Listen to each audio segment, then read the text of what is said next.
All right, in the wake of the John Bolton manuscript leak, the media have been salivating over the prospect of major GOP defections in the Senate.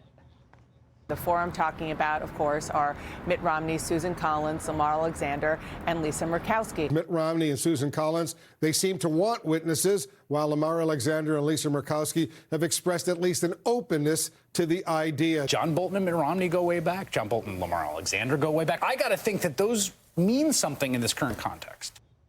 Well, things really hit a fever pitch after this headline dropped yesterday, reporting that Mitch McConnell didn't have the votes to block witnesses from the impeachment trial. Mitch McConnell doesn't have the votes to block witnesses, which he's desperate to do. This blockbuster news that Mitch McConnell is crying, at least for now, uncle. Mitch McConnell has made it clear that votes to block witnesses aren't locked in yet. He knows he needs a lot of help now to get those votes. Speaking of someone who needs a lot of help, well, but as we told you last night, the media got way ahead of itself, suffering again from wishful thinking syndrome. It not only looks like McConnell has the votes to end this charade, he may even have a few to spare. Many vulnerable Republicans at this time, instead of trying to move to the center, they're actually privately telling the majority leader, we want this done, and they want this trial over with. So you have the entire Republican Party, to Willie's important point, embracing Trumpism at this critical moment just months before the election. Well, fence-sitters Cory Gardner and Pat Toomey, they announced they oppose calling more witnesses, and Lisa Murkowski may be joining them.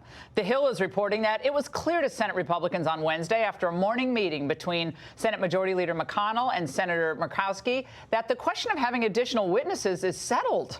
And the Senate will vote Friday to wrap up the impeachment trial of President Trump. So without Murkowski, Democrats can't get the 4 votes they need to compel Bolton's testimony. Sorry, Mitt, but at least you have great hair. Now, despite all the early predictions that Republicans were fracturing, the Democrats are actually the ones who are falling apart. Several red state Democrats are not ruling out the possibility of clearing President Trump on the ultimate vote. Democratic senators from states that Trump won have not ruled out voting to acquit him. Jones, Manchin, Sinema could be squishy on some aspects of this. And should the Senate vote to hear witnesses, at least one Democrat, Joe Manchin, may be Adam shifting away from his party. Is Hunter Biden a relevant witness, Senator? I think so. I really do. Would you vote to call Hunter Biden as a witness? If the judge or whoever rules that it's pertinent, absolutely. If the Democrats call 2 witnesses, shouldn't the Republicans have a right to call 2 or 4 and 4, whatever they agree on? Ruh-roh, George Jetson. Well, faced with a bipartisan acquittal of Trump, Democrats and the media are resorting to desperate 11th hour shenanigans. Here's the latest fake news from CNN's Jake Tapper. The White House has issued a formal threat to Ambassador Bolton and his associates behind this. They're trying to keep him from publishing the book. Oh, Jake, the formal threat is in reality a routine letter from an NSC lawyer that was sent over a week ago, in which he wrote that the NSC wants to, quote, work with you to ensure Bolton's ability to tell his story without, though, disclosing classified information. Does that really sound threatening to you? Oh, and there's this tiny detail. The letter was sent 3 days before the New York Times reported on Bolton's book manuscript. You see where this is all going?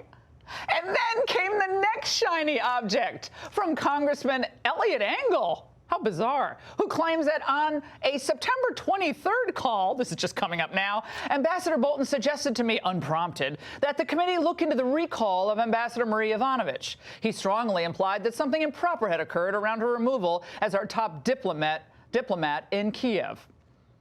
Not only is this a really sketchy claim, it's completely irrelevant to impeachment. But you got to dangle the object.